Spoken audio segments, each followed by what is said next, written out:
Hey everyone, this is Joyce and welcome back to my channel.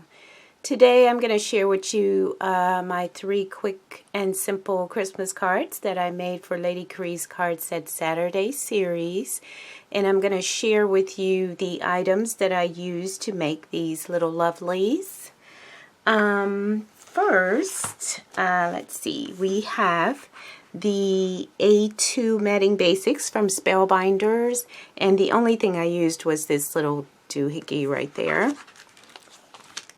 I used the Tim Holtz Movers and Shapers dies, the Mini Reindeer in 25 set. This is a very old set, but you still may be able to find it out there, like on eBay or Amazon, something like that. I used the Come to Bethlehem. This is an old Stampin' Up! Stamp set that has long since retired, but the only thing that I used was this Merry Christmas. So if you're making any of these cards, if you have a little tiny Merry Christmas, that'll work out for you just fine. I used some Sizzix. I used the Thinlits. This is called Christmas Phrases, and there's 2. And this is number 1, but it'll just say Christmas Phrases on it. And the second pack, it will say Christmas Phrases 2. So just look for the one that says Christmas Phrases, but it doesn't have a number after it. Or you can look for the number 663171. Whew, eyes are not good. And then I used this Tim Holtz. This is from his 2019 Christmas collections, the Sizzix Thinlits. This is called Christmas Circle Words. And I also used a Stella Pen, and I used a little Stella on my little North Star. I don't know if you can see that. I call it my little North Star. Sorry about the glare, but you might be able to see it. So cute. And the paper pack that I used was from Recollections. It's called A Winter's Night. It's so pretty, you guys. It has a lot of copper metallic in it. It's really, really pretty.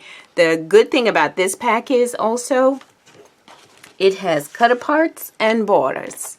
And let me just tell you my dilemma.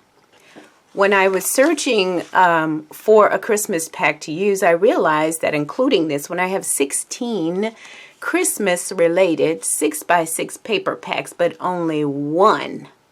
This one was the only one that had cut-aparts and borders. So just something to keep in mind when we're buying all these cutesy little 6x6 paper packs. Make sure they're truly useful and that we're going to be able to get a lot of use out of them. So that's why I ended up using that one. I think it was a great choice anyway. The other thing is I'm used to making more complex projects, whether it be a card or, you know, a dimensional project or a mini album. So making simple, plain and simple Christmas cards was such a challenge for me. So I had to go out and I had to find some sketches. So I went to some old Mojo Monday. Just Google Mojo Monday, and they have hundreds of sketches out there. A couple other things I had to do. One was to find a paper pack that was going to work with this sketch. That'll cut down on all the, you know, extra thinking that you have to do.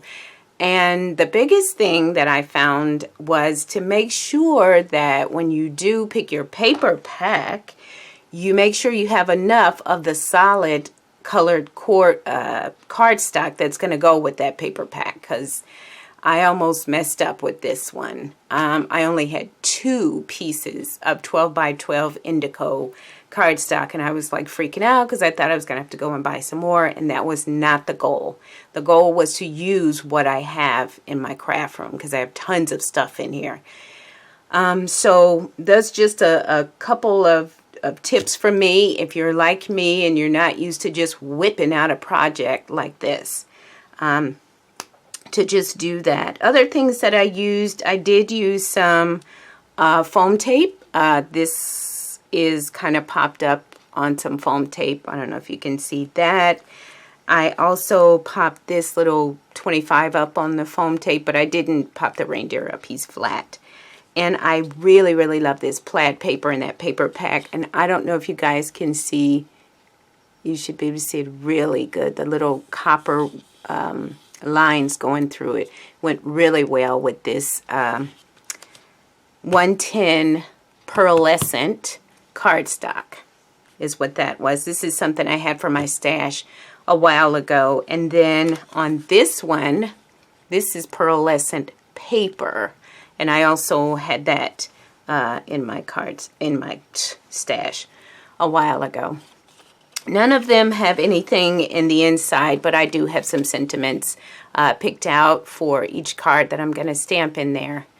And that's about it. I will put all of the supplies that I used down in the description area, along with a link to my blog, where I'll also have pictures, still pictures of the cards, as well as the materials used over there.